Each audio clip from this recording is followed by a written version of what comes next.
Friends, 'Dheevara' movie glimpse అయితే వచ్చాయన్నమాట. అసలు గ్లిమ్స్ ఎలా ఉన్నాయి రివ్యూలోకి వెళ్ళి క్లియర్ అయితే మాట్లాడుకున్నామట. ఫస్ట్ ఆఫ్ ఆల్ చెప్పాలంటే 'ధీవరా' మూవీ నాకైతే గ్లిమ్స్ అయితే చాలా బాగా నచ్చాయి భయ్య. అక్కడక్కడ మనము ఏదైనా ఎర్రర్స్ కూడా లేవనమాట. చాలా బాగా అయితే చేశారన్నమాట. ఫస్ట్ నాకైతే ఈ మూవీని చూడగానే మనకు ఇండియన్ పైరేట్స్ ఏమన్నా వాళ్ళ స్టోరీని బేస్ చేసుకొని తీస్తున్నారా అని నాకైతే డౌట్ అయితే వచ్చిందనమాట.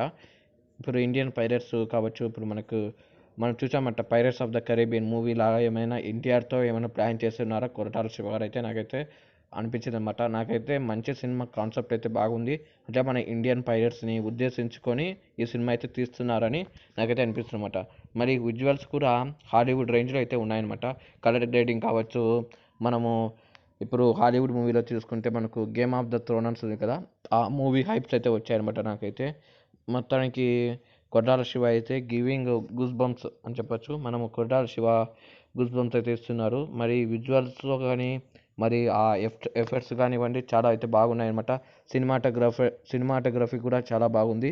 అండర్ ద వాటర్ మనము తీయాలంటే చాలా కష్టము. మరి కొరటాల శివ అయితే దాన్ని ఈజీగా అయితే చేసి చూపించాలని నాకైతే నమ్మకం అయితే వస్తుందన్నమాట.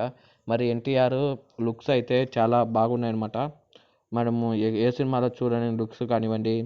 అప్పుడు ఆ 'పైరేట్స్ ఆఫ్ ద కరీబియన్' మూవీలో అయితే హీరో జానీ డిప్ అయితే వేరే లెవెల్ అయితే చూపించారు. మరి ఎన్టీఆర్ని అయితే అలా చూపించలేదన్నమాట. మరి ఏమైనా పార్ట్ 2 కూడా ఉంది దీనికి. ఏమైనా పార్ట్ 2లో చాలా ఇంకా ఎక్కువ అయితే చూపిస్తారనుకుంటాను. ఎందుకంటే ఇది మన ఇండియన్ పైరేట్స్ యొక్క ఇది ఎలా ఉండేది లైఫ్ స్టైలు, అక్కడ వాళ్ళు ఎలాంటి కష్టాలు పడుతుండేవారు, అవన్నీ అయితే నాకైతే చూపిస్తారనుకుంటున్నాను. మొత్తానికైతే రెడ్ సీ అయితే చూసేసానమాట. రెడ్ సీ కానీ నేనైతే చూసేసాను. మరి బ్లడ్ పాత్ అయితే చాలా ఎక్కువ ఉందన్నమాట. ఎనిమీస్ని వాళ్ళని చంపడం కానివ్వండి, బాడీ లాంగ్వేజ్ అవన్నీ, ఐస్ అన్ని డైనమిక్ లుక్స్ అవన్నీ చాలా నాకైతే ఎక్సలెంట్గా అనిపించాయి అనమాట. ఓవరాల్గా చెప్పాలంటే మూవీ అయితే గ్లిమ్స్ అయితే చాలా బాగున్నాయి. మూవీ కూడా చాలా బాగుంటుంది నాకైతే. మరి ఈ వీడియో నచ్చుతుంది అనుకుంటాను. నచ్చితే లైక్ అండ్ సబ్స్క్రైబ్ గైస్.